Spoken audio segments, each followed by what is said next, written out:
Olá, alunos, tudo bem? Hoje nós vamos dar sequência à história de Israel, ao capítulo 2, que vai se tratar sobre o livro de Juízes. Então, hoje, de início, nós vamos fazer aqui uma transição entre Josué e Juízes, certo? Eu estou com a câmera virada aqui para o mapa para mostrar melhor para vocês, porque da outra vez ficou ao contrário, né? Então, essa primeira parte da aula eu vou dar com o mapa virado, né? Com a câmera virada, e depois as outras partes eu viro ao contrário, ok? Então, esse mapa é aquele que eu passei para vocês pelo grupo, né? Eu imprimi ali na igreja, se vocês quiserem, vocês podem pegar o de vocês lá também, tá? E ele facilita bastante a compreensão. Mas antes de mais nada, vamos orar ao Senhor, consagrar esse momento a Ele, amém? Senhor, nós queremos te louvar por quem Tu és, te louvar, Senhor, por essa oportunidade que temos. Sabemos, Senhor, que é da Tua vontade que nós nos aprofundemos na Tua palavra e no conhecimento de Ti. Obrigada, Senhor, por termos essa oportunidade. Que o Senhor nos abençoe nessa hora, ilumine o nosso ser, ó Deus, para que possamos compreender tudo que o Senhor tem preparado para nós. Obrigada, Deus, em nome de Jesus. Amém. Amém, irmãos? Então, eu gostaria de mostrar para vocês, de uma forma mais clara, talvez, alguns detalhes da aula passada, antes de nós passarmos adiante, ok? Então, esse mapa, como eu falei para vocês, ele é um mapa bem completinho, com bastante definições de cidades e locais importantes para o estudo aí da história de Israel, ok? Então, se você lembra da aula passada, agora do lado certo, né? Eu vou mostrar para vocês só aqui, né, o Mar Salgado, o Mar Morto. Aqui o Rio Jordão, ok? O Lago de Genezaré, o Mar da Galileia, ou Mar de Tiberíades, como vocês preferirem, né? Então, essa região ela é muito importante, tá? Então, na verdade, o fluxo dos rios aqui é sempre descendo, até que o Rio Jordão deságua aqui no Mar Morto. O Mar Morto, ele tá bem abaixo do nível do mar. Desculpa, irmãos, é que eu tô com minha garganta não muito favorável. Mas então, a gente já falou um pouco sobre o Mar Morto aula passada, né? Então, irmãos, o povo veio do Egito, certo? O Egito aqui, ocidental, ok? Ele veio caminhando e ele entra na Terra Prometida por aqui, tá? Então, lembrando, eles chegam aqui ainda sob o comando de Moisés. Moisés morre neste monte, Monte Nebo, que tá aqui, ok? Então, quando Moisés ainda estava à frente do povo, a tribo de Ruben e a tribo de Gade pediram a Moisés para que eles se estabelecessem além do Rio Jordão. Nós vimos na aula passada que quando nós tratamos além do Rio Jordão, nós falamos da Transjordânia, certo? Que é esta região aqui oriental. Então, como eram planícies muito boas, digamos assim, aos olhos, e como a tribo de Ruben e a tribo de Gade tinham uma grande quantidade de gado, eles acharam interessante permanecer nessa região. Só que essa região toda aqui, ela não faz parte da Terra Prometida, tá? A Terra Prometida, ela é isso aqui, Canaã, ok? E essa região, ela é uma região estratégica, uma região de passagem, é o centro do mundo antigo, certo? Mundo antigo, vocês pensam sem o continente americano, né? Então, ela liga aqui, né, pro lado esquerdo teria Europa, certo? Aqui para baixo a África, do lado esquerdo também, para cá a Ásia, né? Então ela tem uma posição muito estratégica e Deus escolheu essa região aqui para estabelecer o seu povo. E estabelecendo o seu povo nessa região, também era um povo que deveria testemunhar a respeito de Deus. Então, por ser uma região estratégica, a ideia é que todas as nações ouvissem falar deste Deus, que era Deus dessa nação. Ok? Então, nós vimos aula passada que o povo chega aqui, a tribo de Ruben e de Gade pedem a Moisés que fiquem para esse lado. Moisés aceita, mas ele pede para que essas tribos atravessem o Jordão junto com todas as outras para ajudar na conquista desse território aqui. Lembrando que esse território estava todo ocupado. Não era só chegar, assentar e, né, seguir a vida. Não, eram necessárias guerras para que eles pudessem tomar toda essa terra. Então, nós vimos que eles chegam por esse lado aqui, Moisés morre. Então, Josué assume, eles estando acampados nessa região. E então, eles escolhem essa região aqui para atravessar o Rio Jordão, e nós vemos aquele milagre que Deus opera, né? Que ele corta a água do Rio Jordão lá em cima, toda essa região fica desabastecida do Rio Jordão naquele momento, só para que o povo passe e atravesse o Jordão aqui embaixo. Então, primeiro eles atravessam essa região e fazem um acampamento aqui em Gilgal, ok? Aí eles conquistam Jericó, primeira cidade que eles conquistam, e vão conquistando aqui no território do Benjamim, certo? E depois começa a se alastrar. Território do Benjamim que se torna posteriormente, né? Aqui só uma matéria de curiosidade para vocês.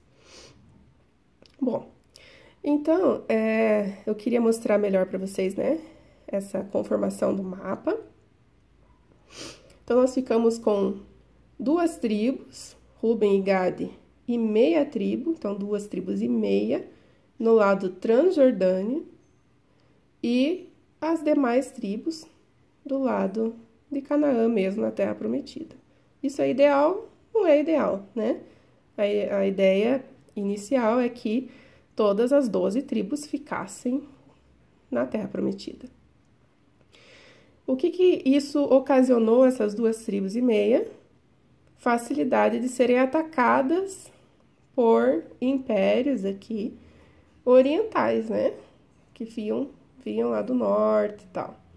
Então, aqui era muito fácil de ser atacado, porque não tinha proteção do Rio Jordão, do Mar Morto, do Mar Mediterrâneo, certo? Então, nós temos aqui essa proteção natural.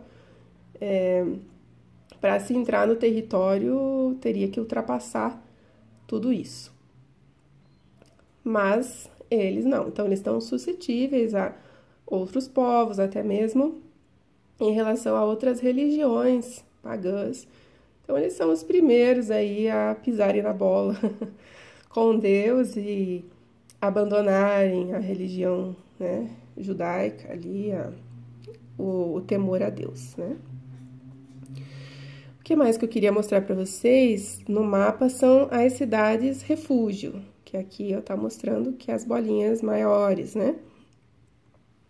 Então, as cidades refúgio aqui, nós temos Quedes, lá em cima. Nós temos Golã, aqui. Deixa eu arrumar o lápis mais pra cá. Aí. Nós temos Ramote. Nós temos... Cadê aqui? Hebron. Tá? Nós temos... Peraí, irmãos, que eu me perdi aqui. Onde estamos? Bezer. e Siquém. Então, nós temos essas 6 cidades, tá? Quedes, Golã, Bezer, Ramote, Siquém e Hebron. São as cidades-refúgio. Então, só recapitulando, as cidades-refúgio eram aquelas cidades em que um assassino que cometesse um assassinato culposo, né, que nós dizemos que é sem intenção de matar, então que por acidente mata alguém, ele poderia se refugiar nessa cidade e passar por um julgamento dos anciãos para saber se eles poderiam ser considerados absolvidos ou julgados ali culpados. Então, enquanto eles estavam nessa cidade, o vingador de sangue, que normalmente era o parente mais próximo da vítima, ele não poderia matar esse assassino se ele estivesse dentro dos limites dessas cidades-refúgio.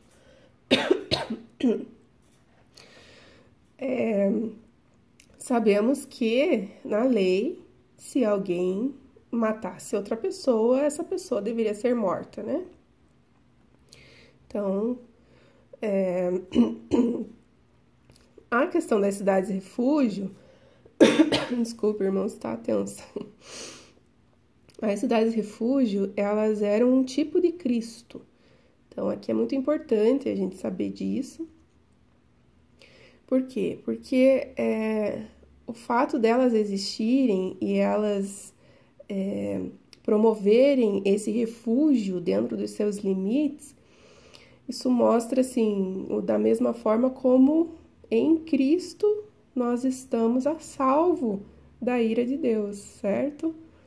Então, nós, se estamos dentro dos limites de Cristo, né, em Cristo, nós estamos a salvo dessa ira. Então, Cristo, ele é representado nessas cidades-refúgio aqui, certo? É bem interessante estudarmos sobre isso um pouquinho mais, né? Então, fica uma indicação aí.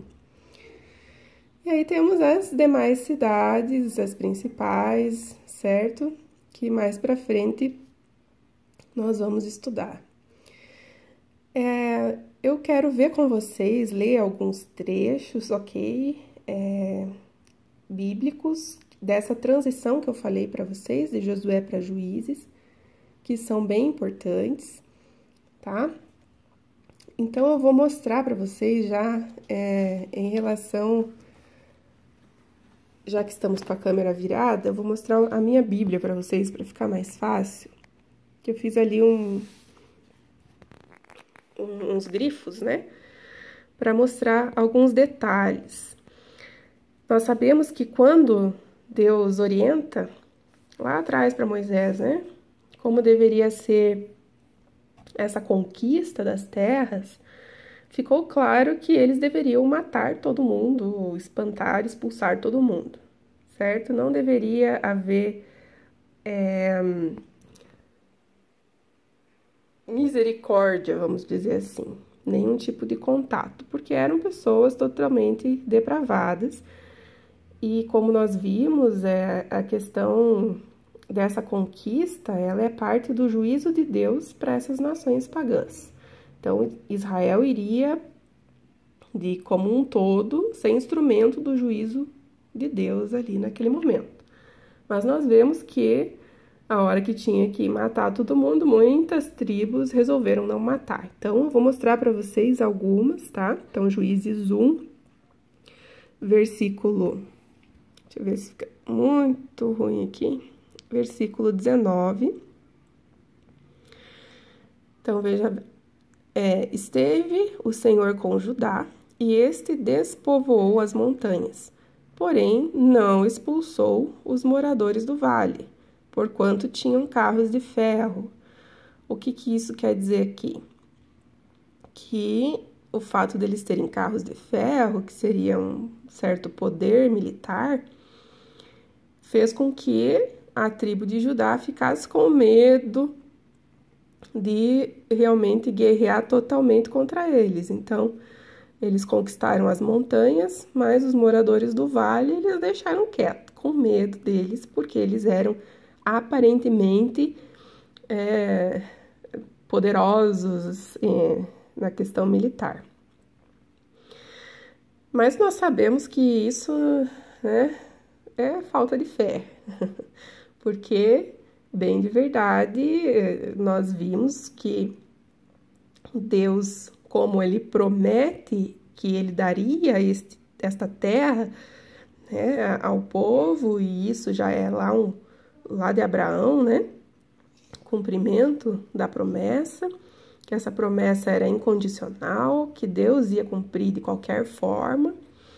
Eles deveriam crer nisso e saber que muitas vezes, mesmo sendo muito inferior na questão militar, Deus daria e entregaria a vitória para eles, porque afinal Deus tinha ordenado algo, eles tinham que confiar. Então, eles erraram muito aqui. E como Moisés o dissera, deram Hebrom a Calebe, e este expulsou dali os 3 filhos de Anak. Então, Calebe fez certo, né? Eles tinham combinado lá com Moisés que o monte ali, a região de Hebrom, seria para Calebe, certo? 21. Porém, os filhos de Benjamim não expulsaram os jebuseus que habitavam em Jerusalém. Antes, os jebuseus habitam com os filhos de Benjamim em Jerusalém até o dia de hoje. Então, olha só, nem em Jerusalém eles fizeram e obedeceram. Então, já temos aqui a tribo de Judá errando e a tribo de Benjamim errando. Aqui no 27, nós vamos ver, Manassés não expulsou os habitantes de Bet-Seã, nem os de Taanach, e assim vai, né? Então, deixou lá. Pelo que cananeus lograram permanecer na terra. Quando, porém, Israel se tornou mais forte, sujeitou os cananeus a trabalhos forçados e não os expulsou de todo. Então, eles acabam... Desculpa aí, irmão, você deve estar meio tonto, eu tô mexendo demais, né? Deixa eu achar uma posição aqui. Então, veja bem. Eles mesmo que não... né, que eles sujeitaram os cananeus a trabalhos forçados, mas eles não expulsaram, que foi justamente a ordem de Deus aqui. Então, já está tudo errado. Efraim não expulsou os cananeus, habitantes de Gezer. Continuaram com eles, né? Zebulon não expulsou os habitantes de Quitron, nem os de Naalol. E eles ficaram também como, de certa forma, escravos deles, mas tiveram contato. Azer não expulsou os habitantes de Aco, nem os de Sidom, e assim por diante. E Naphtali não expulsou os habitantes de Bet-Semes. Então, veja bem, nós temos 8 tribos que não cumpriram. Nós temos Manassés, Efraim, Zebulon, Azer, Naphtali, Dan, Benjamim e Judá. Das 12 tribos, 8 não cumpriram o que Deus esperava. E aí, Deus envia um anjo, olha só, para repreender eles. Então, nós temos aqui, no capítulo 2 de Juízes, subiu o anjo do Senhor de Gilgal a Boquim e disse: Do Egito vos fiz subir e vos trouxe a terra que, sob juramento, havia prometido a vossos pais.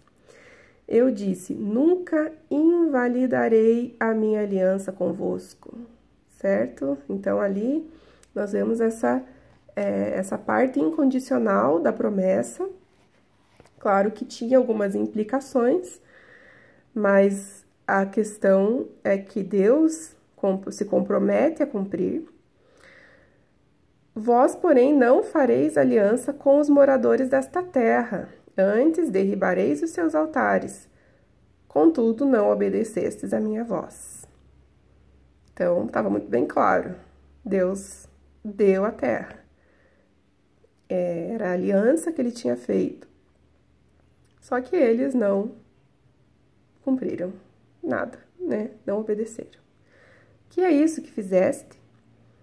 Pelo que também eu disse, não os expulsareis de diante de vós, antes vos serão por adversários, e os seus deuses vos serão laços. Sucedeu que, falando o anjo do Senhor estas palavras a todos os filhos de Israel, levantou o povo a sua voz e chorou. Daí chamaram a esse lugar Boquim e sacrificaram ali ao Senhor. Então, veja bem. Aparece um anjo do Senhor. Aqui a gente também não sabe se é uma teofania, uma cristofania, se foi uma aparição pré-encarnada de Jesus. Nós não sabemos ao certo. Mas nós sabemos que ele falava em nome de Deus. Então, ali ele fala, né, olha, eu os trouxe vocês como havia prometido.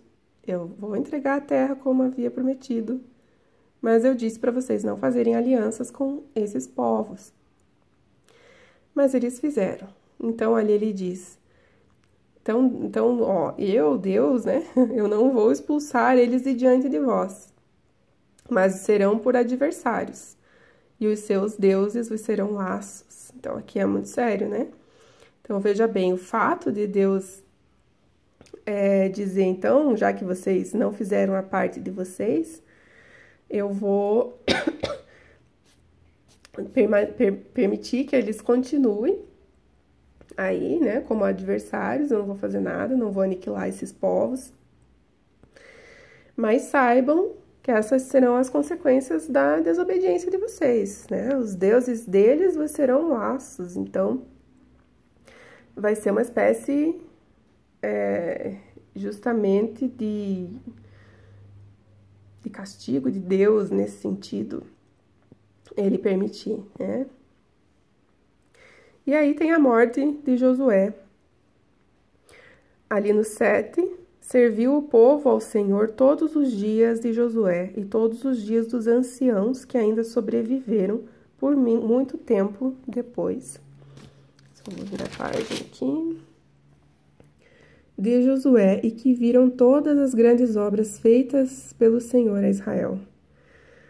Então é aquela história, o povo se esquece. Por isso é que sempre há um memorial. Então Deus está sempre renovando a aliança e colocando certos memoriais para que as pessoas do seu povo se lembrem, porque geralmente esquecem. Então se passou aí uma geração só e já esqueceram. É por isso que Deuteronômio fala sobre os pais ensinarem os filhos, falarem dos feitos do Senhor, porque é necessário que se lembrem, senão já era. Então, ele diz que faleceu Josué, filho de Num, servo do Senhor, com a idade de 110 anos, e sepultaram eles ali, dentro do limite de Efraim, na herança que ele tinha recebido, né? Então, a partir de agora, certo? Depois aí que deu errado, começou a dar errado, Deus levanta os juízes, e aí nós vamos dar continuidade, ok? Até a próxima parte aí da aula, irmãos.